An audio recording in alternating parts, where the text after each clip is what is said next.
Assalamu alaikum. Walaikum salam. Amazing ESG and so many things that you have expertise in. I am ESG and sustainability and climate change expert. So you don't want to solve a problem for the sake of solving a problem and making money at any cost. Exactly. You want it to be meaningful. Impact technology in my projects. So it's chasing you. It's chasing me. It's my love as well. I love technology. No, just not that. No, that's not even the. I operate in a sweet spot between sustainability and climate. Huge amount of innovation. Climate tech in itself is becoming an industry. So there's a purpose-driven. Yes, absolutely. In 2014, when I was working at Barclays, IT budget write-off, 80 million pounds. Write-offs. Just write-offs. $80 million in write-off. In write-off. For technology projects. For technology projects. My boss came to me and she said, you know, there is something called this, I don't know, I'm not sure it's climate model. I learned what is climate model. How do you quantify the risk, transition risk, physical risk, this and that. 80 million asset data set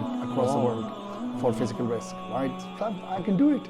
So technology was following you. Following me. Assalamu alaikum. Walaikum salam. कैसे जनाब? बस ठीक ठाक. Alhamdulillah. Okay. Very Wonderful to have you here. Thank you. Atta Malik. Thank you. Amazing ESG and so many things that you have expertise in. Thank I would you. love to hear about your journey, how you have become what you have become, Thank you. what your passions are, and how are you keeping yourself motivated and inspired. And while we do that, we'll go through various parts of your life, your journey, and your life in the UK and then life in Saudi. That's fine. And then we'll talk about the framework, which is the 4 sets: Yeah. Soulset, Mindset, Heartset, and Healthset. So we'll come to that point later on. Absolutely. Let's start with that. So I would like you to introduce yourself as the best version of yourself right now. Absolutely. Naam to, you have already mentioned my name, Atta Malik. I would introduce myself as a family man. I live in Riyadh. I have family. I have 2 small kids, Mari and Mikhail. By profession, I am ESG and sustainability and climate change expert. Largely, what I try to do is I try to help corporate and financial institutions tackle the climate and sustainability challenges. Within those challenges, you can have multiple sides. You can have the financing, you can have the risk side, you can have the strategy side, all of that. So there's a whole plethora of that. Sustainability, you can say, is my passion, and my love is technology. So going 20 years back, I'm a technology graduate. I did my graduation from FAST, University of Karachi in Pakistan. And since then, as much as I try to avoid working in software engineering, I always end up doing something or the other related to technology in my projects. So it's chasing you. It's chasing you, it's chasing me, and I think it's my love as well. I love technology. I love latest technology. I love how technology is impacting our lives, daily lives. I love learning about how the latest tech is changing the world, positive or negative. So that's one of the reasons I always have a tech lens on my domain expertise. Okay, so it's not just sustainability of planting trees. No, just not that. No, that's not even the. Yeah, so those are the two. So I operate in a sweet spot between sustainability and climate, and what role technology can play to resolve those challenges. Right now, Sounds very, very exciting, and probably lots of innovation is going on in there. huge amount of innovation. It's climate tech in itself is becoming an industry. So it's shaping as a sector. It's shaping as an industry. UK being the global hub, US following the UK, and then of course Saudi itself is making its place as well in their own market. So there's loads which is happening currently in climate tech. The reason I ended up bringing in technology into climate and sustainability is because the existence of the domain for climate sustainability is basically you're trying to resolve a real world problem. Okay, so you don't want to solve a problem for the sake of solving a problem and making money at any cost. Exactly. You want it to be meaningful. Impact. Okay, so there's a purpose-driven Yes. mindset. Yes, absolutely. And I think with that one, it's been almost 10 years I've been working in this domain. Before that, I was working in delivering some technology solutions, delivering some target operating model, bringing operational efficiency to some of the largest banks in the UK. To name a few, Barclays, Lloyds, HSBC, all of these banks. Now, when I was doing that work, I really enjoyed doing that work. Deploying Salesforce, deploying Azure, deploying Microsoft, deploying this, deploying that, corporate banking, investment banking, all of that. They have these endless transformation programs. Absolutely, endless transformation programs. I think I still remember in 2014 when I was working at Barclays, their IT budget write-offs, it's not about the total budget, just the write-offs for around 80 million pounds. Write-offs. Just write-offs. Projects in which they've invested. And they failed. They failed. $80 million. $80 million in write-offs. In write-off. Pounds. For technology projects. For technology projects. $80 million pounds, right? It's huge.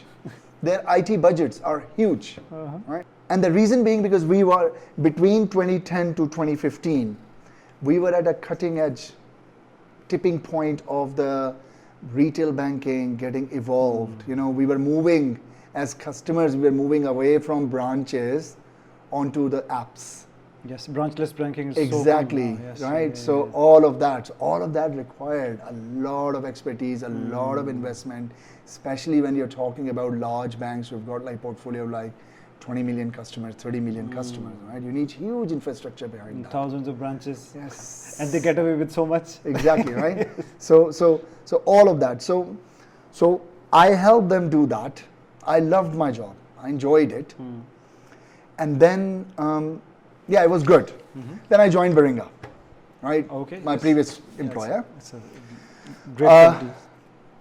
In Baringa, again, we were doing a massive IT strategy data migration project for Lloyds. And when I finished that, my boss came to me and she said, you know, there is something called this, I don't know, I'm not sure, it's climate model. Do you want to be part of that team? And I said, Nicola, I don't even know how to do my recycle bins. I mean, I am completely clueless about this. When was this? This was in 2017, I think. Okay. Yeah, so 8 years ago. 8 years ago. You're right? struggling with your bins. Exactly. Sorting Sorting out the bins, right? Okay.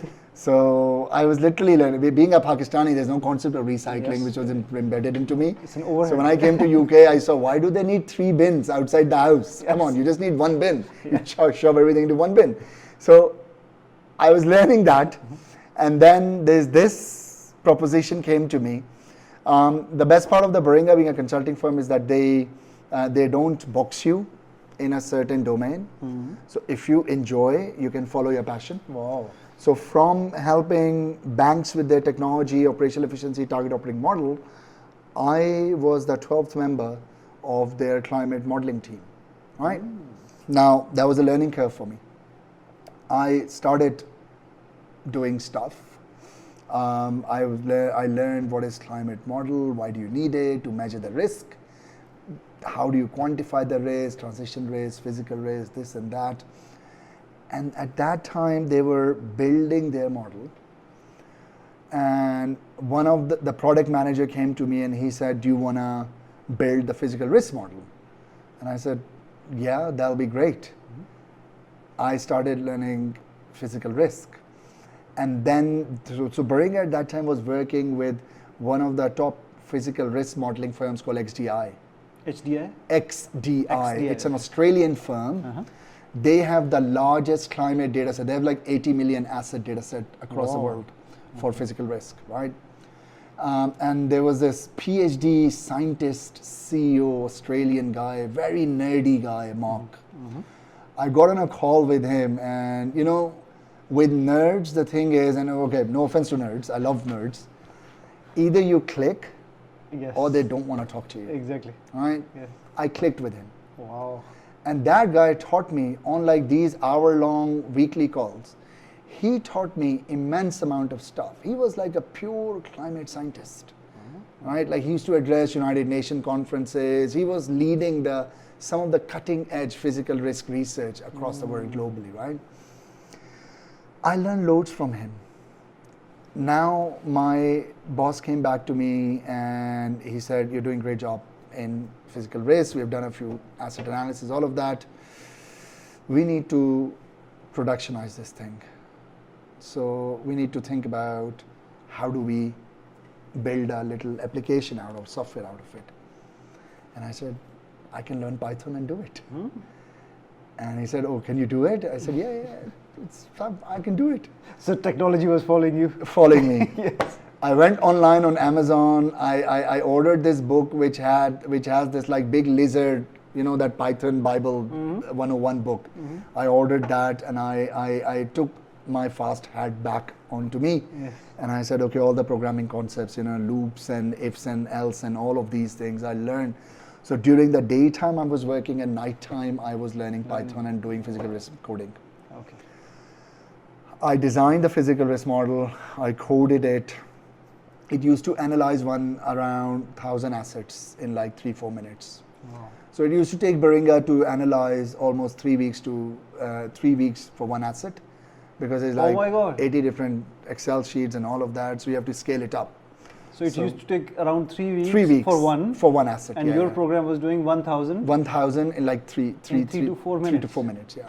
3 to 4 minutes. You Dude, check go in the crazy, right? information. Yeah, absolutely, right? Oh my God. Now, the reason I'm not that excited about telling this to you is because the stories have started. Okay. So Chris went back, my product manager came back to me and he said, can we make it to 5,000? Okay. And I said, yeah, I'll probably have to change quite a bit of logic. You know, those data tables, processing time, all of that. I was literally Googling, learning, Googling. There was no chat GPT at that time, Yes. by the way. So Yeah. you had to Google, learn. So I said, yeah, we can do it. So 2-3 weeks, we nailed 5,000, right? Wow. Lloyd's group came to us and they said, we want you to analyze our 50 million housing asset 50 portfolio. million housing Yeah. portfolio. Yeah. Okay. Next year. For that, we want to do a pilot run for 50,000 houses. 50,000. Yeah. Okay. So you got a challenge. And Chris came to me and he said, what do you think? And I said, yeah, maybe I can do it. 50,000, I can do it. So I updated the model. It was taking around 8-9 minutes to run 50,000 houses, right? We did it, 50,000 houses. We achieved all of that in like literally 3.5-4 months. Oh my God. We demoed it to Lloyd's. We demonstrated the results. So it's not only the modeling side, it's also data transformation, chucking the data into visualization, Power BI. I designed the whole Power BI dashboard, so I had to learn Power BI as well. So end-to-end modeling solution. We did that. And then he said, can we do it for 500,000 housing? Okay. And I said, no, I can't do it. We need to get a developer, architect, the whole team. Right? Yes. So that was happening. I was a 12th member, but I was working on the physical risk. There was whole transition risk side going on. So we became a team of almost 56 people. 56 people? Yeah, 56 people. Literally. From 12 to 56? From 12 to 56 in like 6-7 months period, right? So, okay. So just hold on. So one used to take 7 weeks. They were used to that number. Yeah. They were charging the clients accordingly as well. No, so hang on. Okay. So Baringa has been doing energy modeling since 2002. Voluntarily? No. They've been charging the Yes, client. yeah. They've been working with the likes of Shells, BPs, yes. right? And ADNOCs, Enrons, all of those big oil and gas firms, right?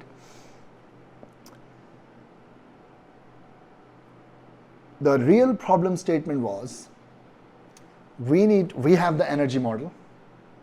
We can do energy modeling for Shell's assets, oil mills, oil rigs, this and that. What if we have 20,000 Shells? We need to analyze those. Okay. So it's productionizing and scaling up that model.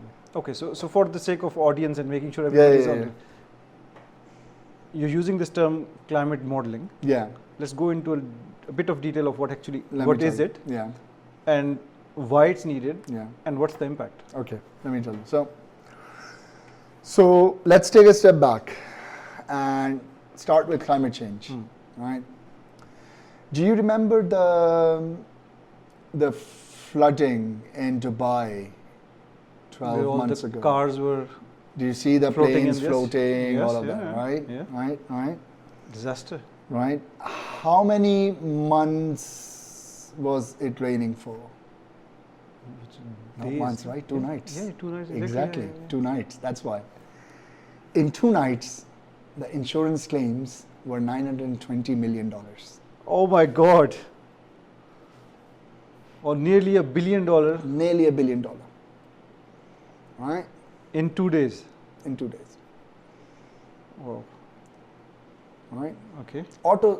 Let's consider auto sector. You saw the cars floating. Yes. How many cars do you think they lost? The insurance claims for all those cars. Buildings, shopping yes. malls. Yes. The infrastructure in a place like Dubai, where infrastructure is everything. They have no, Yes. that's their bread and butter. Exactly. Yes. Right? So 2 days, 2 nights of a climate event costed them almost $1 billion. Right? Now, if you're an insurance firm, right, you have $2 billion in your reserve capital. Overnight, you get $1 billion of claims. Wow. So all their actuarial stuff, all those modeling, every risk management activity that they've done over the years, Down and the they drain. built that capital, Exactly. Right? gone like that. Yeah. Right? Right? Now, that's the insurance side. Consider a bank. Right? I am a bank in Dubai. I have lent money to people to buy their house. Right? Overnight, my house is destroyed. Yes. So you own the house, you have given it out. Yes. Mortgage. Yes. Right? Yep. I'm carrying the risk You are carrying the risks. because the customer is Till they paying buy, me yes. every month. Yeah. Right? Customer just loses the deposit. On top of that, the number of installments they paid. But the rest of the principal, Which is the I majority. paid. Exactly. I paid, right? Similar to autos, leasing cars, Leasing cars. Okay. So right? Whose loss is that? I can just go and give the key and say, Tata bye bye. As a customer, I think, yeah, I drove the car for 6 months, paid 2,000 AED per month. That's just a rental for me. I don't want to get into this hassle of this, insurance and all of that. You take the car, I'm probably going to get another lease. So that bank's asset is gone. Wow. PCP, you can do it, Ah. right? Okay. There's different contracts, so you can do it. Now, the reason of explaining you all these things No, this is very good. Please because- go on. More examples will be better. exactly. So this is the risk Yeah. which banks, car dealerships, shopping mall owners, asset managers, insurance companies, financial institutions, and the countries are carrying. And that risk is called climate risk, Okay. because that risk is due to an acute climate event. And this is an unanticipated one as well, right? Now, that's where climate modeling comes in. Okay. We get What example. climate modeling helps you to do is, it helps you to predict that risk, quantify it, and attach a dollar sign. That if this event happens, this is how much money you might lose. So that's the risk management side on. Exactly. Okay, So that's climate okay, risk. okay. And that's the probability of this happening. Okay. Right? So you model it so that those who are taking that risk understand what would happen and what's the dollar value of. Simple. Okay. Right? Like you have credit risk. I go to a bank says, and I say, I need $100,000 loan. Say, how are you going to pay? Well, I have a salary. How long have you been earning? How stable your job is? Show me your documents. What other assets do you have? blah, blah, blah, blah, blah, blah, blah.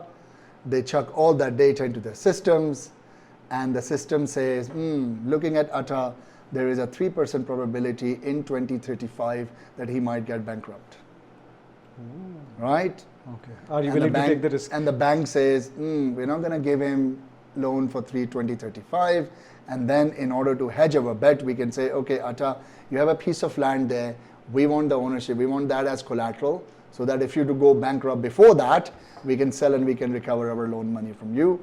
And otherwise, we're happy to give you this much amount and this much payment per month. Okay. So that's bank checked my financial situation and did some assessment, quantified how much risk are they carrying, and gave me a product accordingly. Okay. Right? Great. Exactly the same way, corporates. Let's take an example of Amazon, right? Amazon goes to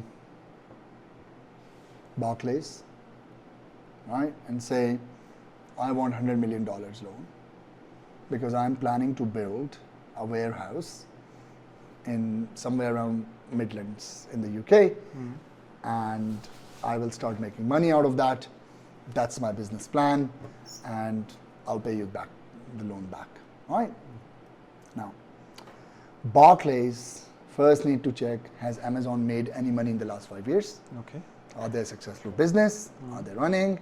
Is this more than just a story? Are they a robust business? How does the strategy, future prospect, all of that, right? There's another dimension to it, which banks have started checking now. What Barclays asks Amazon is, how many warehouses do you currently have? Give us the locations of those warehouses. And Amazon says, why do you need the locations? I can tell you how many. I can tell you how much money am I making. I can tell you how much what their value is and all those things. They say, la la la, Habibi, we want location as well. Right? Say, okay, there is this location in South London. There is this location in Brighton. There is this location, I don't know, in Scotland. Right? At Loch Ness or somewhere like that. Well, hopefully you don't build a warehouse over there, but just hypothetically. What Barclays does is, it says, there's a warehouse here from which Amazon is making £50 million a year. They're selling 8 million products every year. There is this 4 roads which are linking this warehouse. Trucks coming in, going out, deliveries coming in, going out, supply chains working fine. We have analyzed these 4 roads, and there is a 15% chance that 3 out of these 4 roads are going to be flooded in the next 10 years. Flooded? Flooded. You remember the floods in Germany, which has started happening, the floods in Europe? Yes. 2, 3, 4 years ago? Yeah. All of a sudden, these flooding happening in Europe, Yeah. you see broken roads and this and that. Even in the UK in some of the areas, right? You saw the videos on BBC. So again, I'm telling you this. So that's a real event, but this Barclays one I'm telling you as an example, right? And again, Barclays, I'm just using Barclays name. It can be any ABC bank, right? Now,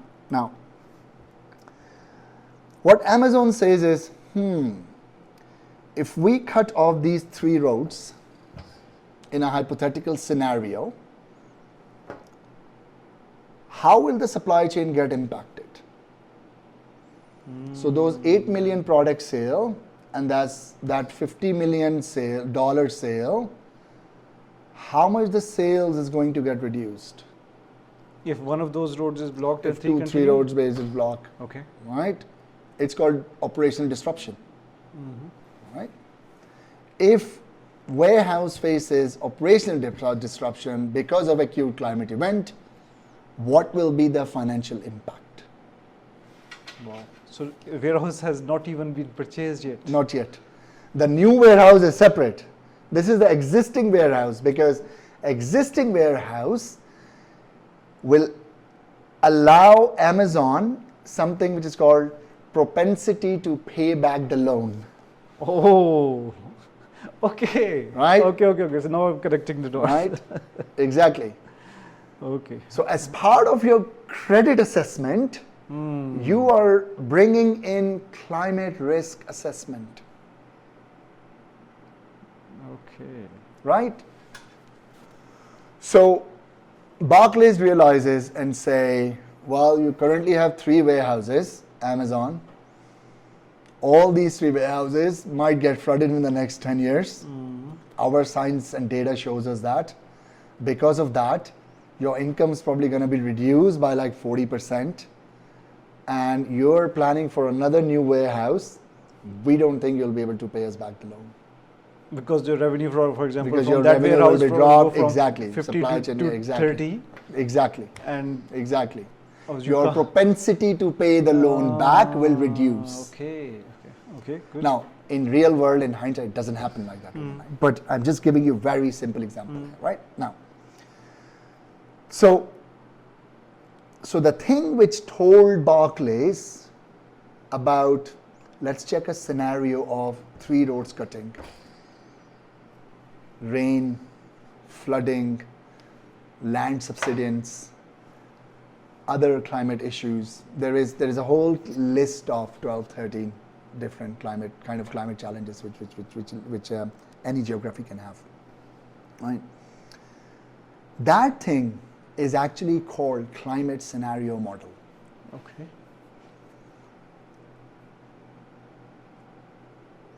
And there's 2 parts of climate scenario model. One is physical risk, measurement and quantification of physical risk. So the stuff which I told you about, physical warehouse, roads cutting down, Yes. all of that. So that's how you're quantifying the physical risk. What is the probability of roads cutting down? You convert that probability into the valuation of the warehouse, multiply it by how much money is it making, add it, divide it, subtract it, blah, blah, blah, blah, blah. You have a huge list of calculation. Took 8-9 minutes in those times for 50,000 records, and you end up with a number. Okay. And the reason it's called scenario model is because you're running different scenarios. What if 2 roads cut down? What if 1 road cut down? What if 3 roads cut down? What if all the roads cut down? What's going to happen? What if the rain is worse than that? What if the power supply is cut down because of rain? What if the whole warehouse roof falls down? No, honestly, these things happen. These things, they happen. This comes under what modeling? So this is all climate. All climate. All climate. Oh, wow. This is all, because all of this is happening because of climate events, Okay. right? And every asset has different kind of climate modeling, right? What climate risk means for a house in Saudi where we're sitting right now is very different to what climate risk means to a house in the UK in London. Because the structure and the architecture of the house in London is very different, the weather is very different, the risks are very different compared to Saudi. In Saudi, one of the largest risks is heat, Yes. right? Melting. Melting, or plants just fail, they don't work. They need to be able to work in very extreme heat temperatures, Yes. right? Solar panels. A lot of times, the solar panel model doesn't usually work in Saudi. Why? Because the solar panels get covered with sand. Yes. So you need to have a massive cleaning mechanism for that. Now, is that worth an investment? Do you want to do it? How is it going to work? For the cleaning way, if you're going to use fossil fuel-based energy to clean your solar panels, what's the point? What's the point? Yes. All right. So coming back to so that's the model we designed, Okay. right? And what happened was that, so there's this physical risk side, and there is another side of climate model which is called the transition risk. Okay. So that risk is basically the policy risk. So physical risk is the risk which you can see happening, right? Transition risk is policy risk. So let me give you a quick example. I am running a delivery company in London. Like, I have a courier company in London, right? I have vans, They go around London and they deliver, right? Currently, I pay salaries to my drivers. I have leasing expenses for my vans. I have fuel costs for my vans, right? And then I have office costs and all those things. When I started my company, the fuel cost was around £1 a litre, let's say. UK government comes in and says, we care about the environment, we don't want people to use petrol and diesel, fuel costs will be levied. In the next 5 years, it will be £1.80. We don't want people to drive, we want people to ride bikes and run. My fuel costs went up by 80% as a business. So that's because of the policy changes, that's the transition risk which I'm carrying on my business. So that's just one. Okay. Another transition risk is technology. Right? A competitor comes in and says, I don't need no fuel, man. I'm going to deliver via drones. As a business, now the customer doesn't care. Wherever they get the cheaper deal, they're going to go. Yes. So that's another competitive transition risk I'm carrying. Right? So policy risk, competition risk, technology risk, all of these risks, they come under transition risk. Right? If the drone company claims they're more greener, that's your transition risk.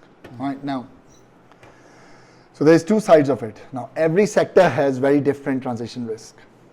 The way every geography has very different physical risk, every sector has very different transition risk.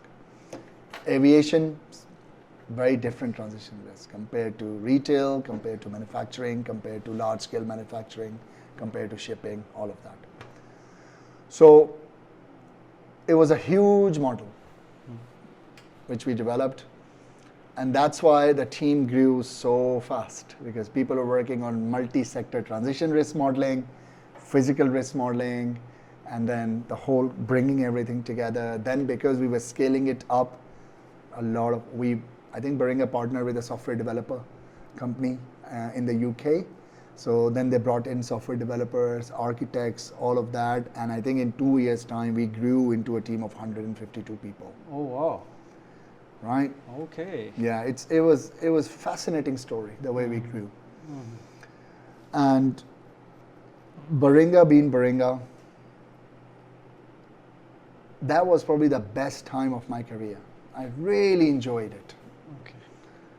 It was very challenging. It was very uncomfortable area for me. I've never worked in that area. I didn't know. I told you, at recycle bin, I was like, why do they need 3? And now I was advocating for 3 recycle bins 3 years down the road, right? Wow. And that was the transition of my career. And that's when I said, I want to do this. Because it's not just saving a bank's warehouse. It's also about telling the bank, if you keep on doing this, and this, your warehouse, which was going to get flooded in 2080, might get flooded in 2060. So please do the right thing. And it's not a hoax, it's the data which is telling you this. So, and how would you tell them, like, how did you find So the good thing was that in those times and even up till now, UK is a country which is luckily leading in climate science. Okay. Across the world. Across the world? Across the world. Really? Yeah. US was already lagging behind because of Trump. Then Biden came in and Biden had to push it. So that's why they lagged behind. Europe, things were happening in France, Germany, Switzerland, other places. But the policy level work and the macro level framework setting policies, driving policies for businesses, for corporates, for financial institutions, UK was the one which did it to start with. Then other countries follow. So that's why ESG came into being. Yeah. So now that's another interesting question. So ESG has been there So what does ESG stand for? So Environmental, yeah, so sustainability and yeah, governance. so I think that's a good transition point. So let's take a step back. There's something which is called sustainability, right? What is sustainability? A simple definition of sustainability is we have limited resources left on Earth. We need to be able to create a system that we deplete those resources at as much slower pace as possible.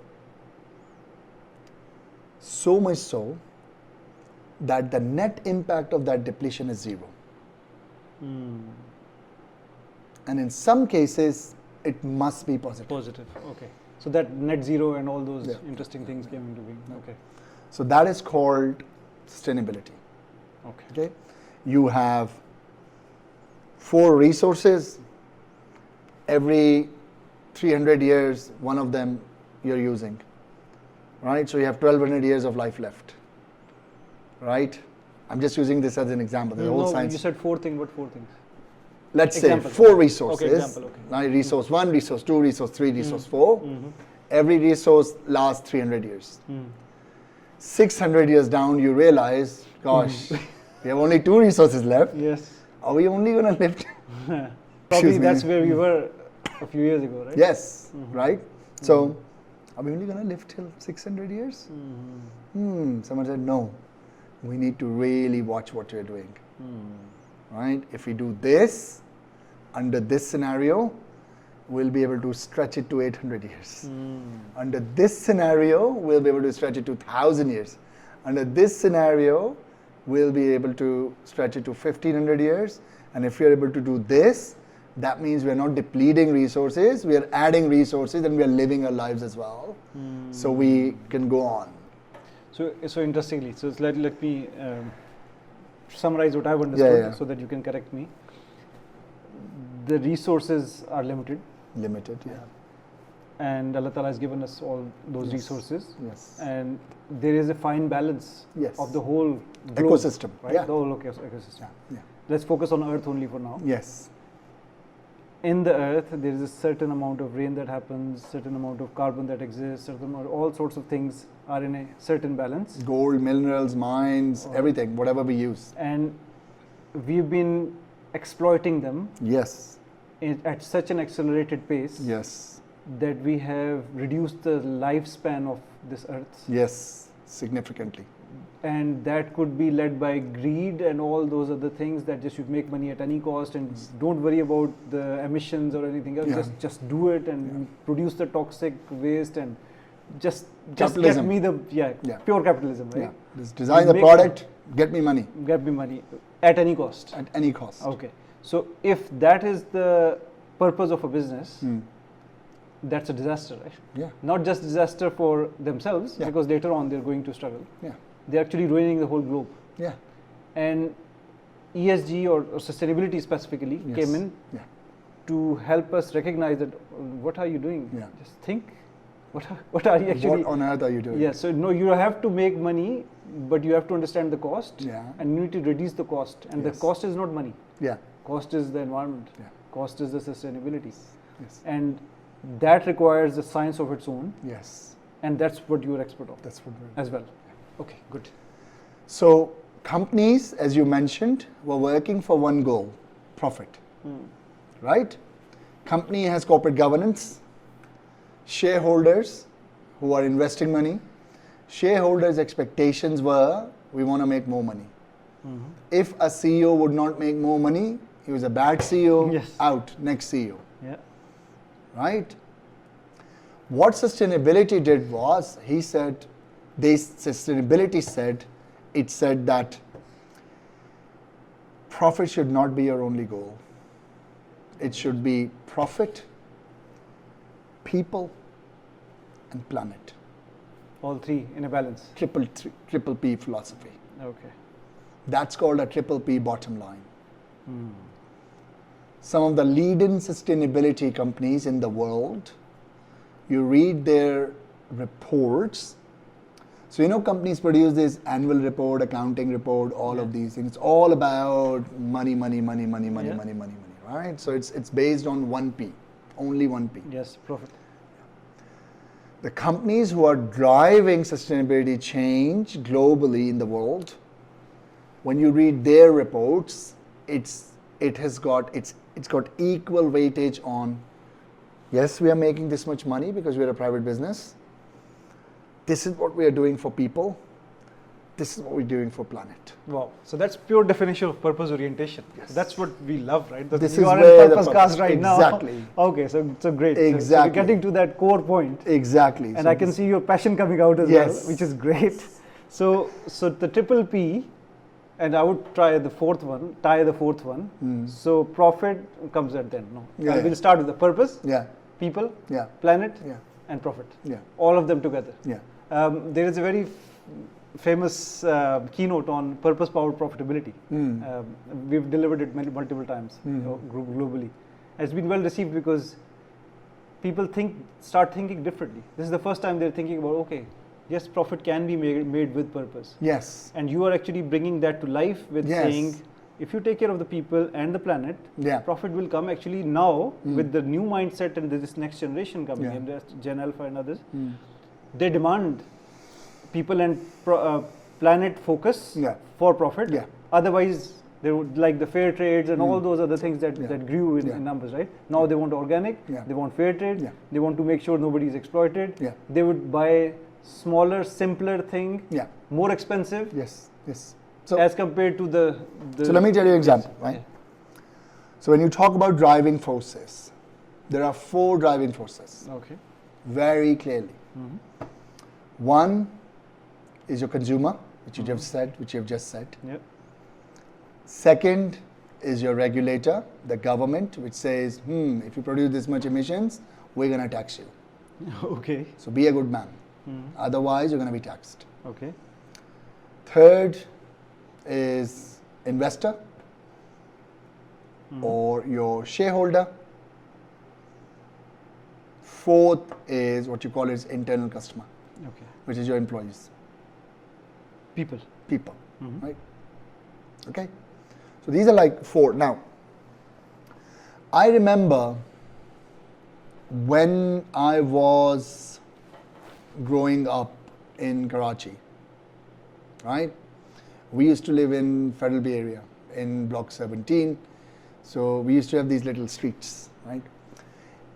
Every morning there's this guy on the vegetable sales guy on the cart, Ready pay? ready pay. He would come in the street, and all the women and men from the street, they will come out with their vessels, with their bartan, changeer, plastic ki, Yeah.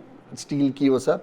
Reusable utensils. They would shop Yeah. and they would go, Yeah. right? Now, market to street, 0 emissions because he's riding a cart, Cart, yes. right? Street to home, No 0 plastic. Yes. No delivery cost. Imagine this, scale it onto a city like Karachi. And then think about the transition of a lifestyle where you drive to a supermarket, Yes. you park your car, you go into a supermarket, A huge air-conditioned warehouse. right? You have avocados in plastic wrappings, Yes. dates in Individually plastic wrapped- wrappings. Individually wrapped hard of plastic. You have packs and packs of drinking plastic bottles. Yes. You have cans of drinks produced, and you, at the checkout, you pay 10p per bag, which is now, it didn't used to be Yeah, before, it used to be free, yes. right? And you carry 20 plastic bags with you. And And you you drive back home, in your gas guzzler, you go back home. Okay. right? This is why when you're talking about exploitation of resources, throughout industrialization, corporates were living like this, the way I've just described, that plastic bags going to the car, this and that. They depleted world resources at a rate which would end up causing a 4 degrees rise, centigrade rise in temperature compared to pre-industrial time by 2100 or 2150. Now, what does that statement mean? That statement means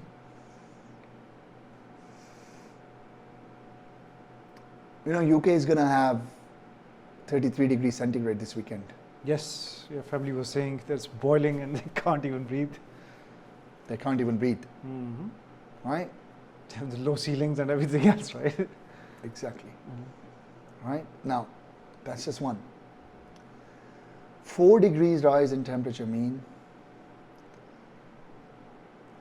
almost 40 to 50% of the world resources will not be able to be consumed. Sea levels will rise because of that. Lands will be flooded. 35% of the land will almost flood. So most of the land which you see around you will probably be water. Mass migration due to that, and a chaos in the whole world. Even if you delete all the wars and battles which are going on right now, just because of that, it will be absolute chaos. There's a whole table on IAEA website which tells you how will the world look like. And my request to all the viewers is, please go ask ChatGPT or Google, how will the world look like after a 4 degrees rise in temperature? And which report did you mention? There's loads of reports. You can just Google, Just Google. you'll get loads of data behind it, right? The world actually realized this in 1997. Oh my God. Oh. Right? Now, So it's ruining everything to the nth degree. when I say the world, it's leaders gathering in Kyoto in Japan and saying, wow, there's something happening. And the scientists were like, please do something. And the leaders were like, yeah, we know something's happening. Let's continue the research. We come back to it. Just research. We come back to No regulation, All no right? policy Nothing, change. nothing. Why lose? Say, okay, let's start thinking about it. When we gather next time, we'll discuss We are so that. busy in making profit, you're just Yeah. disturbing us, Right? distracting Yeah, us. exactly. Business disruption, right? So, in 2015, global leaders met in Paris. 2015. So 15. After 18 years. Yes. They were meeting in the middle as well, Brazil here and there, no red flags. 2015 they met in Paris, and there is a very famous picture in which this French president, UK prime minister, and I think US one, all of those, they're sitting in a little room and all of them are like heads down. Literally, like you can tell they are genuine, they are like, they have stress and depression on their faces. That was the first time when the world realized through data, we have a challenge, we need to do something.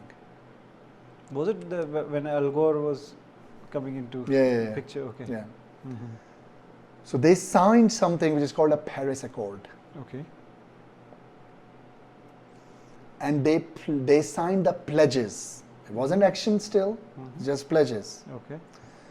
We promise that we will do this as countries If you are unable to do it, please. Oh, oops. Yeah. Sorry. to keep the world temperature, because scientists told them the cat is out of the bag. Yes. We have lost the train. We have lost the train. It's not going to, the world's not going to be the same anymore. We have caused too much damage. Right? If you have two lungs, one is destroyed. Yes. You can't say that you can still run marathons. You won't be able to run marathons, right? Scientists said, in order for us to, currently we are on track, on course, in scientific terms, for 4 degrees rise temperature. In order to survive as humanity, we need to be able to bring it down to 1.5 degrees.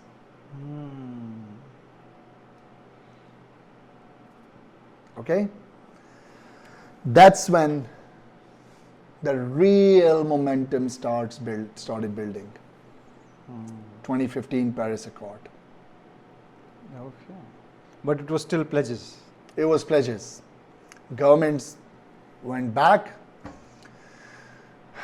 So there was an argument there, and there's this argument right now as well. It's continuing, this argument between global north and global south.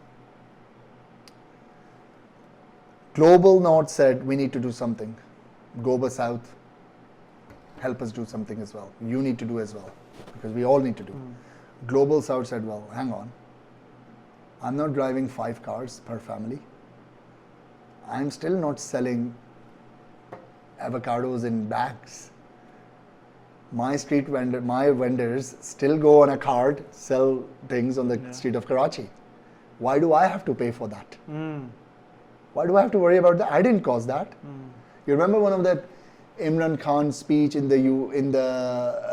I think it was a UNEP environmental event where he said that Pakistan is on the top 10 countries for climate risk.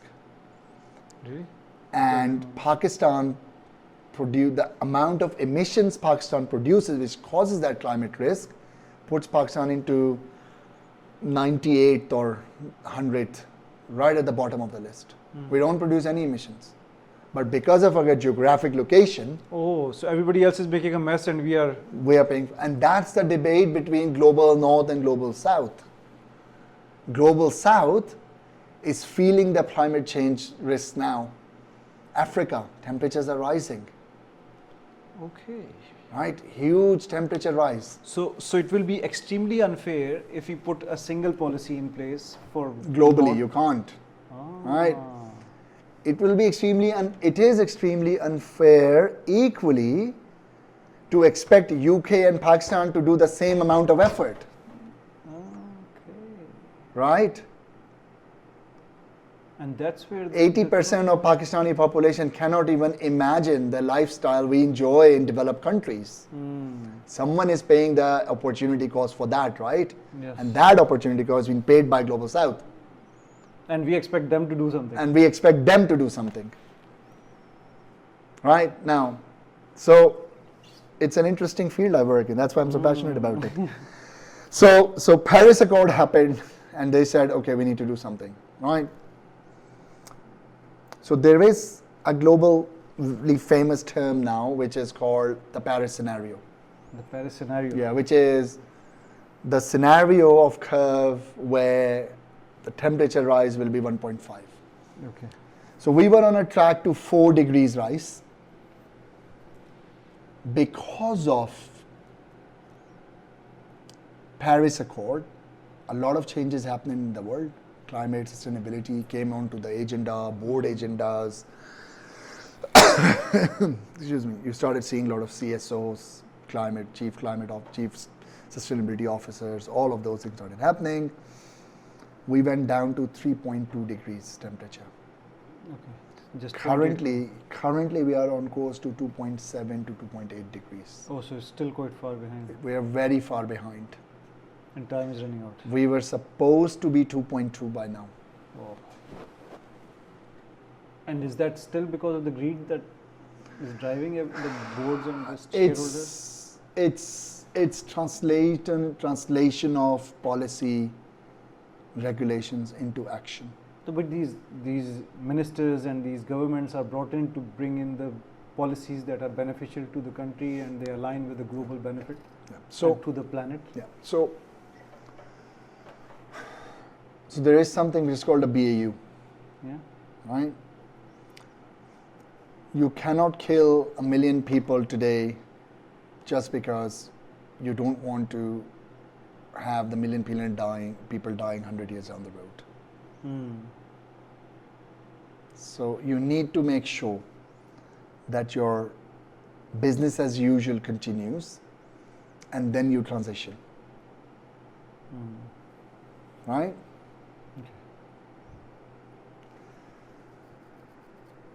Aviation, right? If you check the EU data for how many flights per day were flying in the skies of EU and the amount of emissions those flights were emitting, you would be surprised. Start the data from 1980 and check how it goes significantly up in the last 20 years. Huge jump because of low frill airlines. Right? No frills airlines, which is cheaper to fly. Carry a bag, you fly 100 pounds, you go from here to Ireland, here to Holland, here to whatever you want, right? When COVID happened, right? If you ask me, one of the best parts of COVID, the world saw least amount of emissions compared to the last 80 years. 80. 80. So those 2 years approximately. Yeah, because the world completely stopped. Right? No flights, ships, shipping, everything reduced. Every sector reduced. Right? So what people were expecting was that maybe there will be a realization post-COVID that things will not probably go back to as bad they were I've before. actually, so pause there, so Yeah, keep yeah. that thought. I remember somebody mentioning during COVID, within a few months, one day they woke up, they looked outside, it was unusually sunny, Yes. and they said, we saw this clear sun of first time in their lives. There is satellite images. There is satellite images you can go and check on NASA websites during COVID, before COVID, significant difference. You can literally see there's less cloud, less smoke on Earth, on certain parts. Chinese map. You saw the clouds and skies in China during COVID. Very, very different. Huge difference. Right now, 2022, unfortunately, we had crossed the amount of emissions compared to where we were pre-COVID. So more emissions. We bounced back. We were overcompensating. We bounced back My God. and we made it even worse. Or people were just so frustrated staying home. Right? I haven't done Hajj. I need to do it this year. Yes, I haven't been on a holiday for 2 years. Yes, I need to go for holidays. Right? Okay, so all of that, this scenario happening. So you're bringing all of these not hidden, but generally people are not paying attention to these things, right? Yeah. So these different industries have been contributing to the worsened state or worse. It's not state just of things. industries, Naveed. It's me and you as well. Everything we do contributes to. It's the resources we are using, right?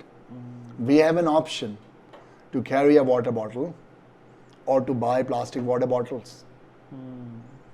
Every additional plastic water bottle which we are using, that's a resource. It's a cost. Right? Every extra End of life for plastic is hundreds of years. Right? So coming back to the point, right? So that's how the excuse me. The whole sustainability agenda came into play. Right? People started thinking about it. Now, to your question early, what is the difference between sustainability and ESG? So the concept is sustainability, that there is resources, they are depleting, timeline, we are moving, when are they going to end, we're going to stretch it, we need to stretch it. how do we measure sustainability? How does sustainability looks like as a number? We are 9 sustainable now, and we are 8.5. We were 8.5 yesterday. I mean, what is that? What's that framework? How do we do it? How does a company or a business tells the world, you naughty boy, I'm more sustainable than you are? That naughty boy is going to say, well, show me how. Show me the numbers. Right? So ESG is a framework which helps you implement sustainability. Okay. Quantify it and report it. Okay, so that brings a very interesting point. Thank you very much for the very comprehensive definition. The ESG itself, it's very noble, it's heart-touching, it's relatable. I feel this purpose orientation when I see Yes. oh, it's amazing. But then with every kind of such opportunity, there are opportunists who make money at any cost within this. Yeah. Example, and I'm again happy to be corrected, you will know better. When we talk about carbon credits, you'll have to elaborate what that is as well. But Saudi Arabia, for example, produces the most oil in the world, right? Yeah. So it's all carbon. Yeah. So carbon emission, It's emissions. right? Yeah. So those emissions you need to balance out, Yeah. apparently with ESG. Yeah. And when you try to balance them out, there are various methods that have been identified, and you get carbon credits for doing certain things, like planting trees and doing so many other things, right? Why can't we have carbon credits that can stay within Saudi Arabia? Yeah. Meaning, yes, we are producing oil, yes, we are producing emissions, but we are going to plant trees here as well, so that it's done at source. We are leaving the source and we're saying, no, you go plant trees in Amazon rainforest, and that's a good thing. Yeah, a good thing for whom? We are running here, the temperature is increasing, emissions are increasing, the environment is getting, just everything is going wrong from environment perspective. But we are happy and we are ESG. Yes, we've got that rating. Yes, we feel good. Like, help me correct this thought process. So let me address the carbon crediting first, and then I'll tell you the wider picture. So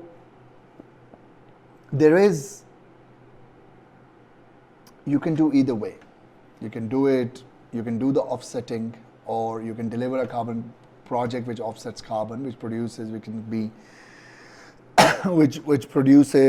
certified carbon credits even in Saudi, and Saudi plans to do that in future. Okay, great. I would actually love to hear that other countries are paying carbon credits to do something in Saudi Arabia and make this greener. So the good thing about carbon credits is, carbon credits is not just planting trees. Okay. All right. Carbon credit project can be, if a family in village of Zambia, they cook their food using wood. Right? They chop the trees, they cook it, burn the wood, becomes coal, they burn the coal, produces emissions. Right? If Saudi Aramco or any company in the world goes and says, we want to sponsor 1 million LNG stoves, which are extremely low or no emissions, to 1 million families in Zambia, you can convert those emission savings into carbon credits as well. Okay. Now, they're helping the families. You don't have to go and cut the, you have an LNG tank. Every year we will sort of refill it, everything, we'll have refilling stations established, all of that will establish the infrastructure for you. For us, it's sustainable investment, and we're going to get the returns when we sell the carbon credits into the market. So trees is just one thing. Most of the projects which Saudi is currently sponsoring or getting the carbon credits from, Aramco's and Sabiq's and others, are like those. Great. There's a whole social dimension in carbon credits. But it's all outside Saudi Arabia. Currently, it's all outside because. So let me give you another simple example. Why is that? It's complicated. No, it's you have a broken right index finger and you have brain tumor. What do you think you would go for curing first? That's a very good philosophical question. Right? Yes. So, as I mentioned, there's a whole argument debate between global north and global south. So global north is saying that's how we're going to pay global south. We will bring in change. Agri-tech projects in Pakistan, right? Saudi, US, Europe, financing those projects, getting carbon credits out of it, Shell investing into it, selling those carbon credits into them, or just keeping it with them as part of their net zero plan. And you make models for that as well? We do. So that's a different kind of modeling. That's called net zero transition modeling. Okay.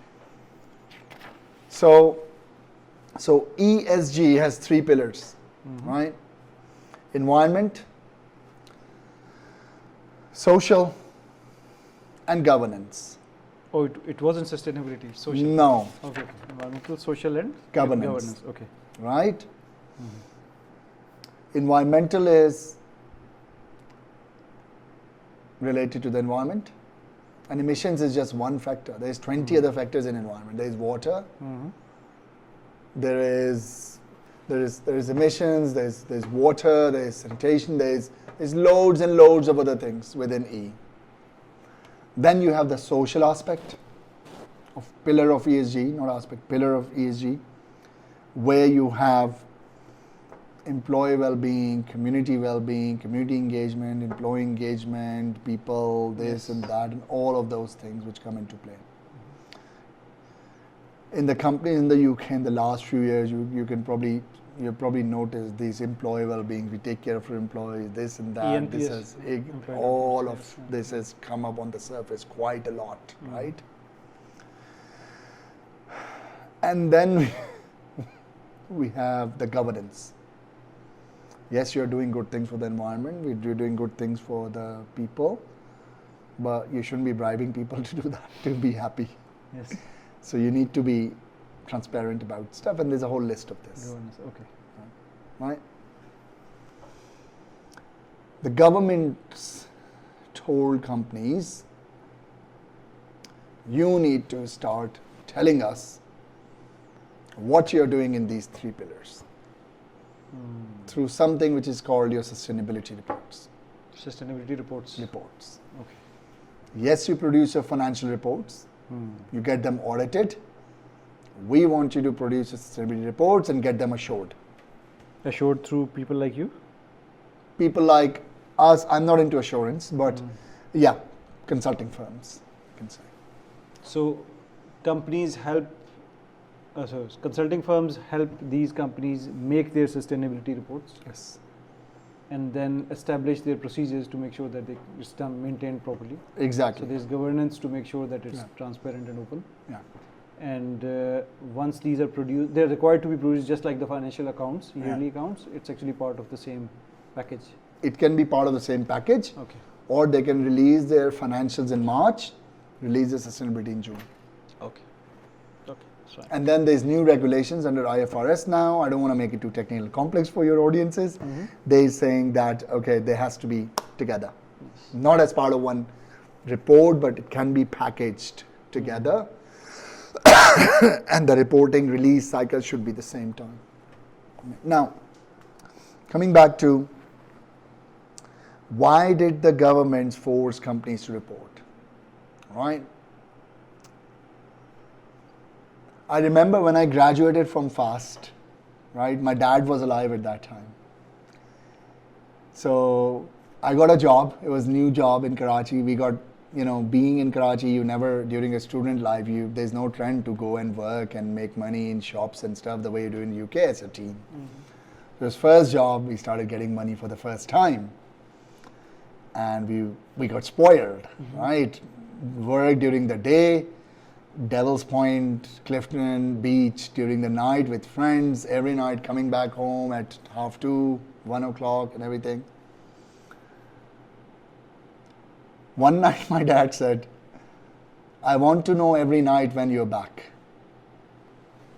Okay. So I'm going to lock the door, you're going to ring the bell, and I'll let you in. Despite you being an adult, Otherwise, earning professional. Yeah, otherwise he was asleep. I would come back home, quietly sneak into him and I'll sleep. Right? Typical. Yeah. So he said, I want to know what time you're coming back. So he installed the lock. Now, with this every night coming back disclosure, I started feeling awkward. And I said, oh, Dad's not going to be happy if I'm back every night at 2 o'clock. He's going to be like, you go to work at 9 o'clock, come back at 2 o'clock. Like, do we just leave you on your own? Do you not want to spend time with us? Right? The reason I gave you that example is, that's what governments did with the companies here. You need to disclose what you're doing for your E, S, and G pillar. Now, if you're bound to disclose something, as a company, logically you cannot disclose, we are a bad business. Yes. You need to tell them that we are a good business. Right? Yes, there is transparency, there is there is depth in the disclosure, there's some disclosures that are very hollow, all of those things that can be debated, but a step forward towards, tell us what you're doing. Like Papa, he said, tell me what time are you coming back? So okay, very interesting point. So probably we should take a pause and then we'll continue on, because this is a very nice transition towards your parenting. Yes. And how you were raised up. Yes. Because I want to understand that passion that's coming out, it's not coming by accident. No. There is a full plan behind it. I know there must be a full foundation of how it was made. Yes. So would love to hear about that. Okay, so we come to the final stretch. We are into the framework, and you have survived. Well done. Well, you have survived. Thank you. Okay. Thank you. No, it's a fascinating, wonderful knowledge and experience that you've shared. I appreciate that. Thank you. So the first one is the Soulset. Okay. And Soulset is, how do you manage your spirituality? Okay. 3 tips. First thing is through my salah. Pray. That's the connection between me and Allah. The second thing is keep an eye on my dreams. Okay. In terms of if there's any signs, signals Allah is trying to show me, definitely keep an eye on them. And the third thing is that is directly related to my salah as well. If I am sort of missing my salahs, that means my spiritual quotient is going down. So if I'm having a qaza salah every now and then, here and there, that means I need to watch it, keep an eye. So these are like the 3 symptoms and signals which actually tell me that how is my spiritual quotient getting along. Okay. So how does it benefit you? It benefits me multiple times, multifold. The first one is gives me peace of heart to start with. We'll come to the heart as well. Right. Okay. So by peace of heart, what I mean is I kind of feel satisfied that, okay, this is my basic duty as a Muslim to Allah, responsibility given by Allah, and I'm fulfilling that. So that's number one. Number two, something goes wrong, then I think, well, I'm offering my prayers, so I need to further analyze because probably something was of me. So I need to think about that. Okay, so you do introspection. Yeah, introspection. So if I am missing my prayers and my spiritual quotient is going down, if then something goes wrong, my first thought is, oh gosh, I need to get back. Messed up something. Yeah, I need to get back onto my spiritual quotient journey, right? And then that's why. But if that is going fine, something goes wrong, I think, no, I need introspection. Maybe I have done something wrong. And then if that trend continues, then I think, okay, there's more than prayer which I need on my spiritual quotient. Then goes back to the priest and the spiritual GP. Yeah, Naman Bhai, exactly. Okay, great. So that's how it's like you have these litmus tests, right? You blue or pink, blue or pink, blue or pink. Everyday life, you just keep on doing that. So that's it. And in your professional life, you managed this routine? I did try to manage this routine, yes. Especially living in the Western world? Living in the Western world, yes. The reason being, I was always lucky to, so at Barclays we used to have a mosque. So you just go down, so you have no excuse. In one CP, their headquarters, you go down and you pray. And then in Baringa, they used to have a multi-faith playthrough. So prayer room. In the client side, because you're Baringa, usually client treats you very, very, very well.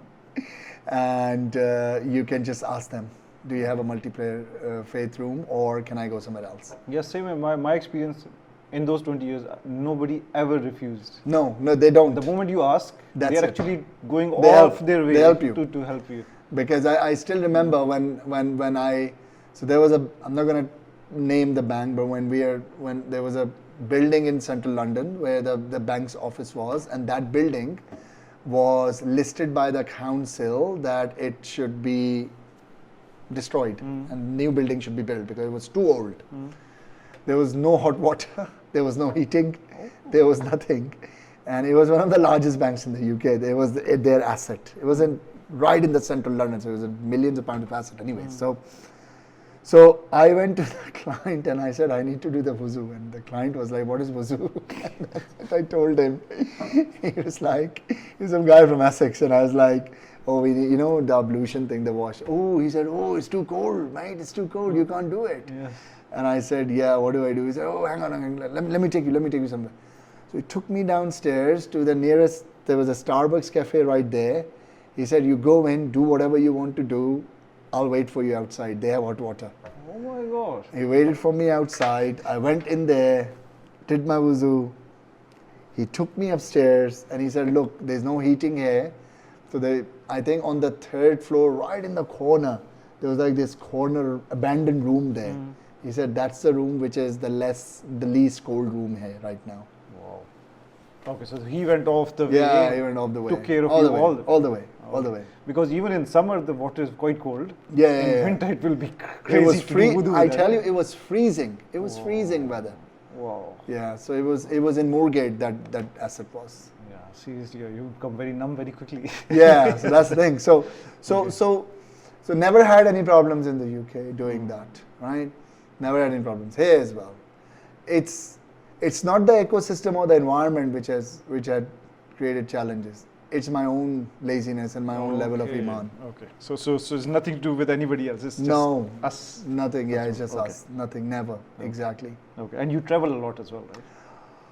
I have worked and lived in almost 17 different countries. Oh my God. SubhanAllah. Yeah. So and you have never faced any problem in any of those countries? I have prayed in Vietnam, in Hanoi. I've lived in Hanoi in Vietnam. Middle East, I've been traveling to Middle East for a while. Dubai, Abu Dhabi, Qatar, Bahrain, Oman.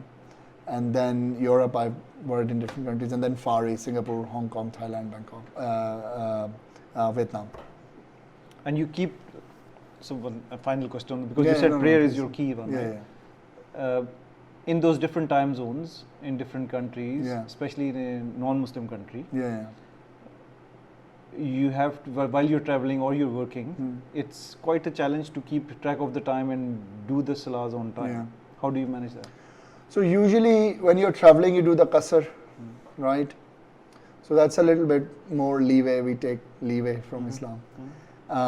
So it's not as challenging, but again, I'm not I'm not. I have. It's not that I can claim every single prayer I've prayed. No, sometimes you miss it. Sometimes you pray. Sometimes you miss it. You miss it. Then you pray qaza and all of that, and then you go back to that philosophy of okay, I'm having more qazas compared to normal prayers in my life, which is not great. So something might not be right.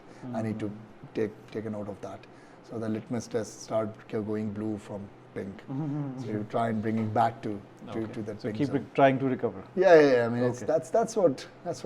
Yes, I think that's what life is. Yes, right? I It's think just, throughout the life. yeah, it's just because I think there is a excuse me. There is a mafhum of hadith as well that your iman never remains the same. Yes. There's no equilibrium. Intensity keeps changing. Yes. It's always changing. It's either going up or it's going down. Simple. It doesn't remain the same. So you're in one of the two states, either in shukr or in sabr. Absolutely. Right. Absolutely. Okay, good. Next one, mindset. Yes. How do you manage learning? Keep an open mind. Extremely important. Extremely important. Keep an open mind. In terms of every day is a learning day. Okay. You don't know everything, and you need to be ready to learn new things.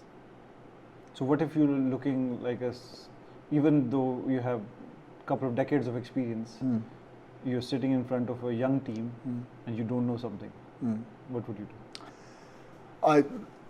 If I'm in that situation, you mean? Yes. Oh, first of all, I'll admit. Okay. I say I'm not an expert in this, so I don't know this, but maybe we can find it out together.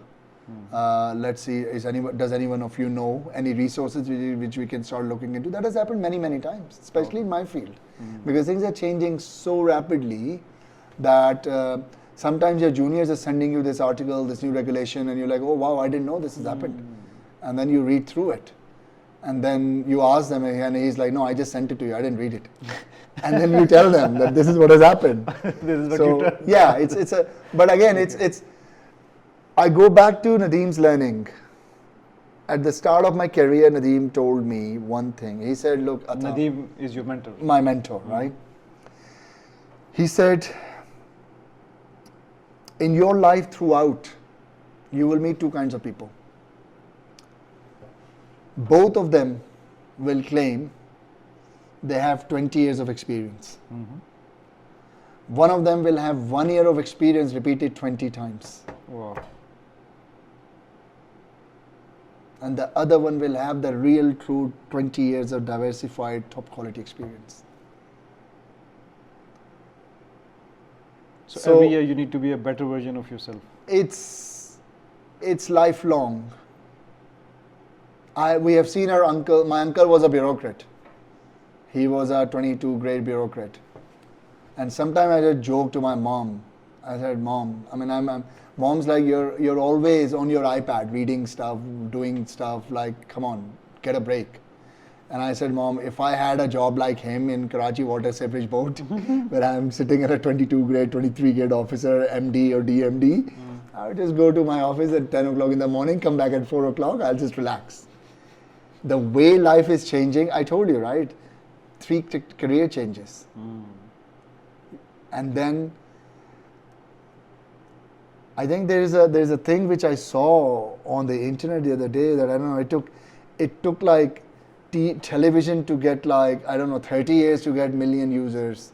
Then you remember, right? Yeah, it took ChatGPT literally like 2 hours they got a Yes. million users, right? Yes. So, and then on top of that, the amount of information which was 50 years ago, which was getting generated in like 20 years, getting generated in 3 minutes now. Yes, exactly. Yes. Okay, good. Right. So from mindset perspective, Always learning. always Ready learning. to learn. But interestingly, you have been under severe pressure as well, right? So your Loads. elder brother is a doctor, medical doctor. Yeah. Other brother Yeah. is leading iOS Yeah. at Apple. Apple. Yeah. PhD from Stanford. Yeah. No pressure on you, right? Well, so Learning. let me tell you a funny story about it. So my mom travels. So one brother lives in the US, California. I live here in Riyadh. Other brother lives in London, right? So she travels. So one day she was telling me, she said, these immigration officers, whenever I'm landing, either in the UK or in the US, they ask me, Madam, why are you here for? What are you doing? I'm seeing my sons. Oh, how many sons do you have? Oh, I have 3 sons. Oh, what do they do? Well, one of them is a doctor, the other one is an engineer, and I don't know, third one is just trying to save the planet. And he's like, what? Is he like a climate protester or activist? Yeah. So she's like, he does something with banks and with companies. I don't know, what does he do? So yeah, so when you said no pressure, that's the kind of things I have to hear. Okay. So from managing learning, because if you have geniuses around you or in your family, they have a different learning pattern. Yeah. They see something, they got photographic memory, they would just see something or read something and they'll just get everything. Others will be spending hours on something like me, and it will take a while for them to understand something. So what is your natural preference of learning? Do you read, do you watch, do you take notes, do you do mind mapping? Visual. What is it? Visual. You're visual. Yeah, I'm very much visual. Okay. So a textual article as compared to a short video. Yeah. You always go for short video. Yeah, I'll go for short video. Okay. If you have a screen or a slide with 10 bullet points and a screen or a slide with 1 graph or visual, I would be able to spend the whole day explaining that graph confidently. Okay. So I'm very, very much visual. Okay. In my deliverables as well, I try to use text as less as possible. So it's all visuals, graphs, pictures, icons, this and that to explain the story. Well, do you still read plain text? I do read plain text. I read a lot of Edward de Bono. Okay. Yeah. 6 Thinking Hats. Yes. I've read a lot of lateral thinking from de Bono. I have read, so I was looking here, Peter Senge, Blue Ocean Strategy. I have read a lot of business reading. I have lots of it. I've done Stephen Covey. I run that. I've read that. So these are generally pure plain textbooks. Plain textbooks, just plain textbooks. And then nowadays, what I usually do is, if you have like a big regulatory boring document or something like that, you just chuck it into your ChatGPT and you say, just visualize it for me. And it does the job, brings the insights out. And then if you want to go into the detail, and just directly go into the section.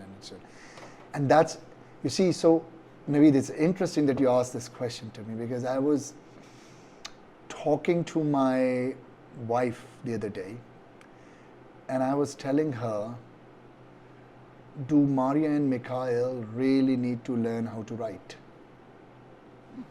Okay.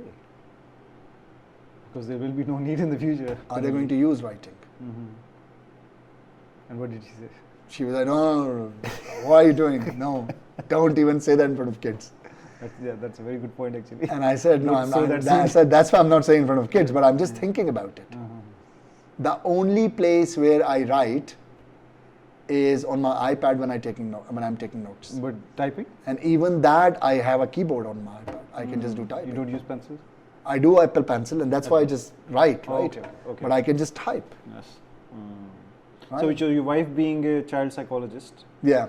she would know the learning preferences of people. Yeah. She said, no, it's necessary for kids too, because writing is not just you're putting your thoughts on the paper. It helps you with thinking.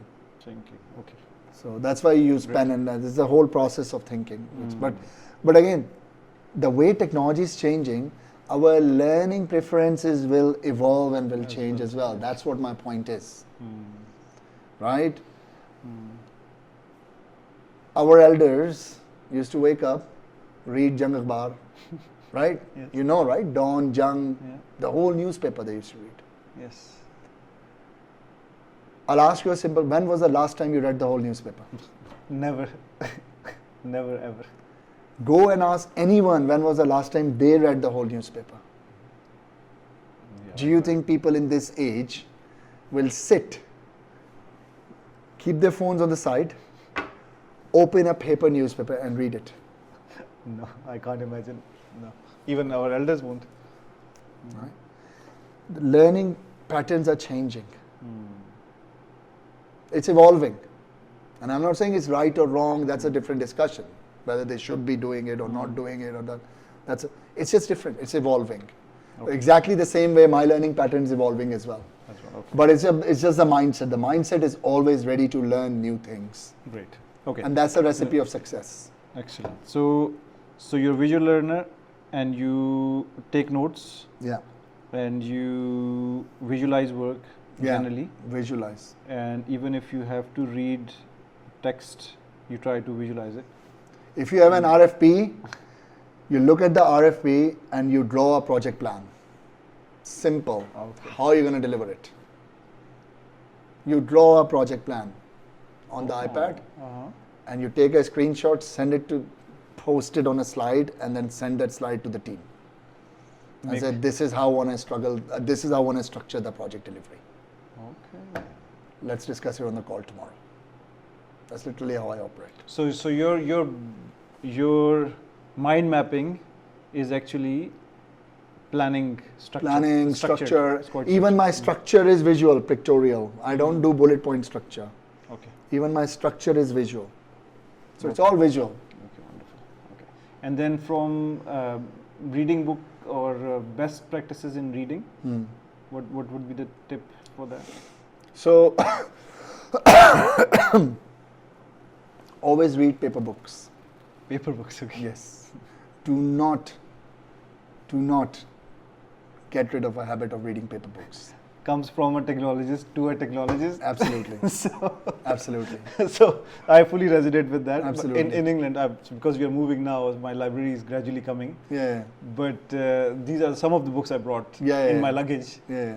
And these are the only books I read, like the physical ones. Even Paper though I have books, digital books, all those things are there. It's always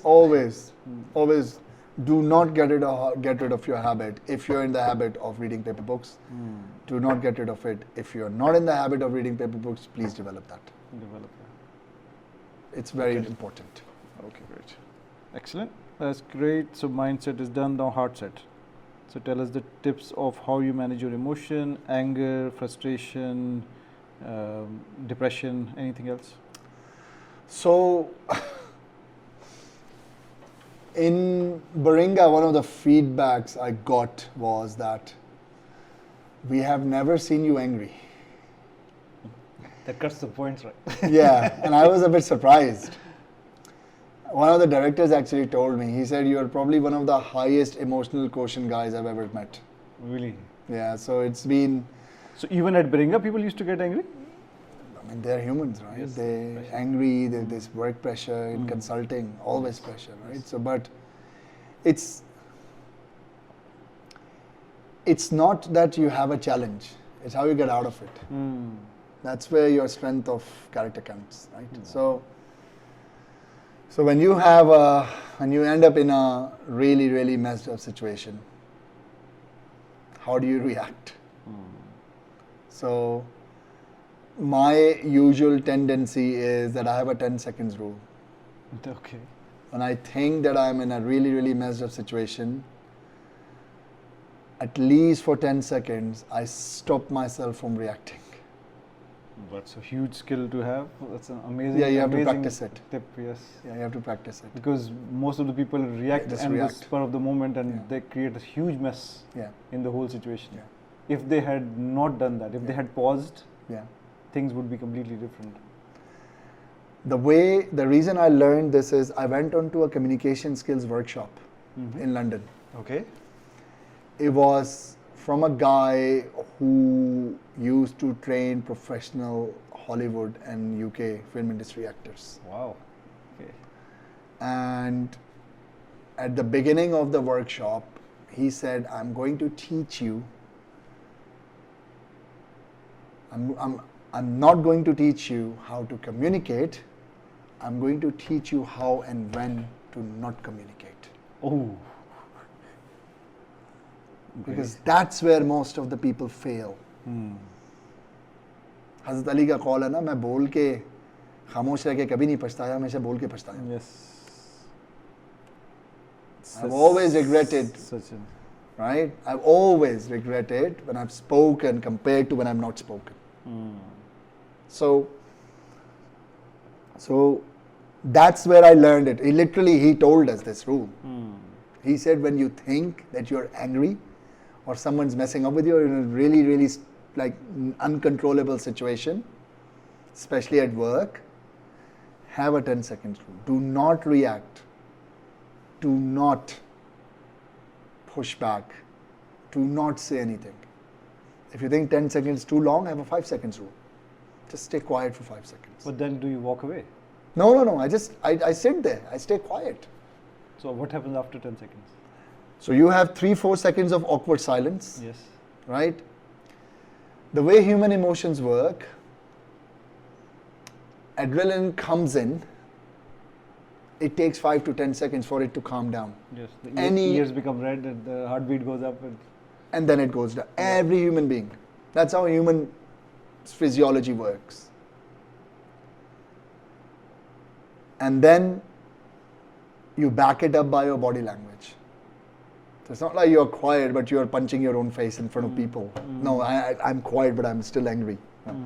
You sit back, right? Take a deep breath. Take a deep breath. You fold your legs. You do this. It's 83% is body language, right? So in communication, right? So that's what he told us. And he said so he was telling us different tricks and techniques, how to do it. All we did the whole day was master tricks and techniques of how not to speak and communicate. Beautiful. Right? I think that's the art. So many people might never have thought about such a technique. Yes. They would always say, okay, this would happen and I'll react this way. Yeah. You're saying this would happen and I will not react. Not react. I'll just stay quiet. That'll give me time to think as well, right? The other thing he said is, in normal communication, public speaking, we do all the time. You go, you say, hi, I'm Atta. How is everyone today? How are you this morning? He said, and you've probably noticed it by now, we've been talking for 3 hours. He said, introduce deliberate pauses in your conversation. Say hi. How are you doing today? It instigates curiosity in the other person. Yeah, when we try to fill those gaps, that's where we mess up communication. Right? Create those awkward moments of silence deliberately. Instigates curiosity. Keep the other person engaged. That's it. Very interesting. Excellent. Great tips. Okay, the final one. Healthset. How do you manage health, healthy eating, lifestyle? Man. Not in reality. No, I exercise. I exercise. I used to run from Wimbledon to Barclays, Canary Wharf, every day. How long was that? 17, 18 kilometers, like Jahangir Khan, the sports. Yeah. He used to run from, Federal Bay area to Sadr every day. So you used to run to my office 17, 18 kilometers every day, in my good young days. Oh my God. So, and on the way back? No, not back. One way. Okay. Shower, everything. Then I used to come back with the tube, of course. I was living in Wimbledon in those days, South London. Wow. So I used to do lots of running. I've never run a marathon. So if someone asks me, oh, you run a marathon? No, I've never. Easy. Too much crowd while running scares me. Yes, I don't want to do that. I do running for relaxation. Then COVID, running stopped. Gained a bit of weight, started running again. I developed plantar fasciitis. So doctor has asked me not to run. Okay. So now I go to gym, do other cardio workout, exercises, weight training, treadmill, cross trainer, cycling, all of those things which don't have impact. Okay. And then I used to play volleyball from 3 different clubs in London, East London, South London, 2 different clubs. Then I love playing cricket. I used to play cricket in London as well. We used to play league in London, Croydon. So lots of sports. It just becomes difficult when you have a small family, small kids, balancing all these things with work and everything. But we do it, it's fine. And diet-wise? Extremely important. This is one thing where if you're not feeling physically well, that has a massive impact on your emotions as well.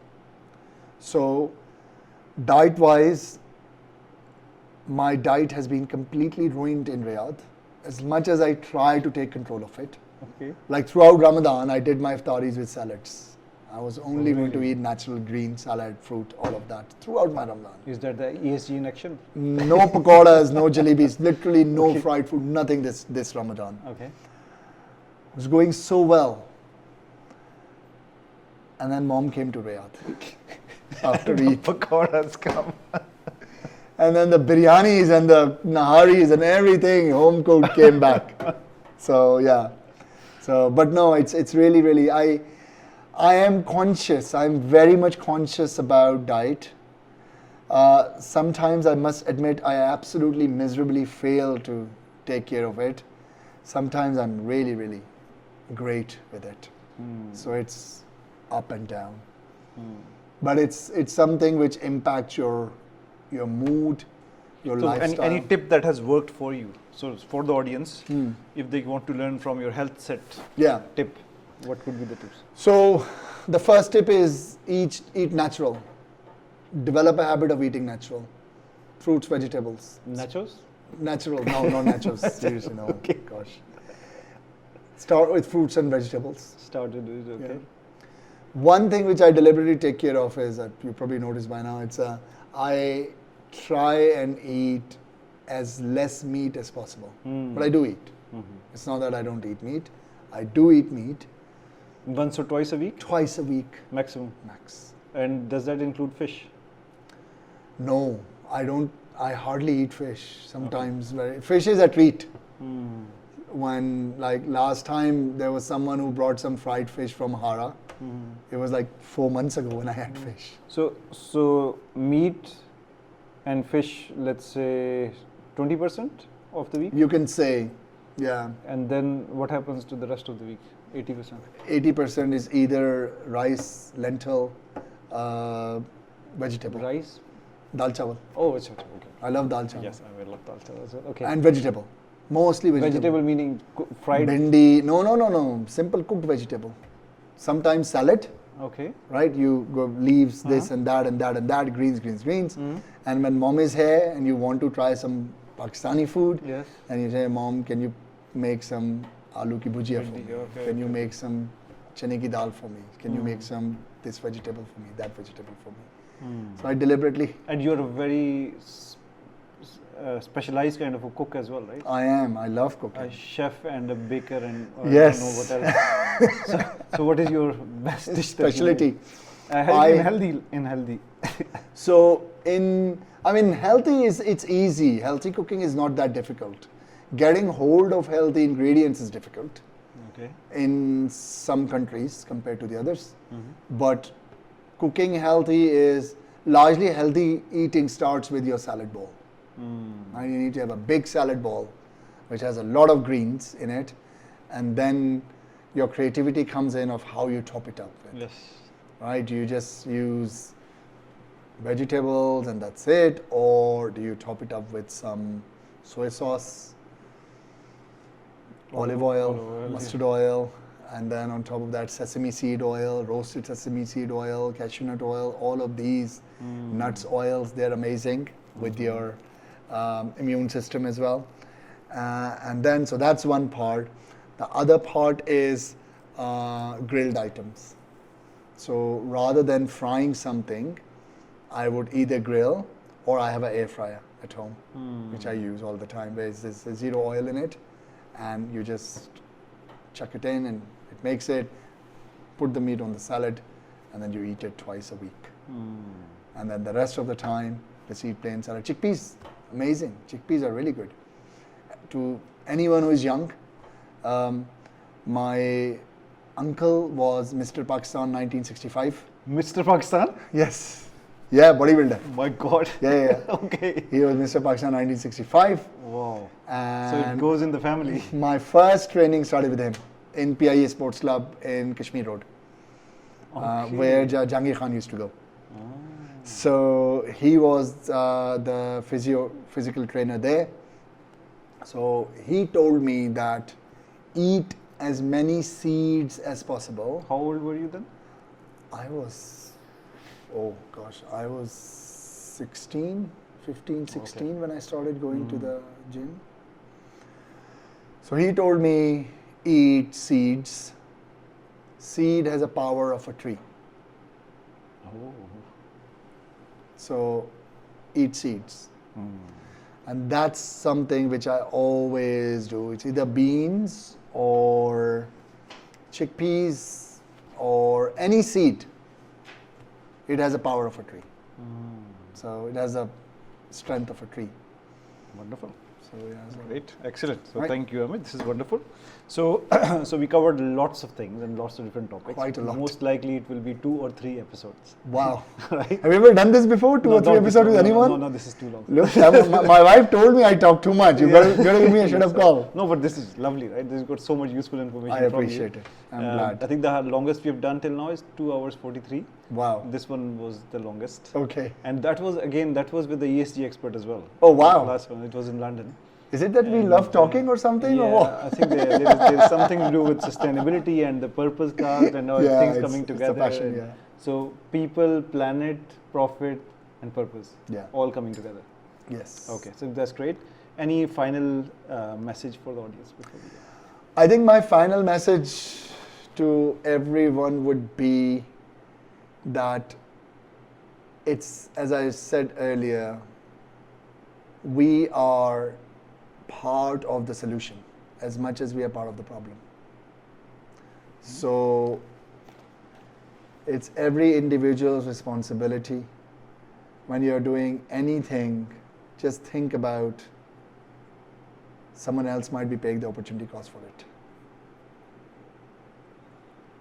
So take the choices very carefully. Extremely carefully. Leaving the air conditioning on. We are at a tipping point. And we will be asked about it. Once we go face Allah, Day of Judgment, Allah is going to say, it's going to say, I gave you this beautiful earth. What on earth did you do with that?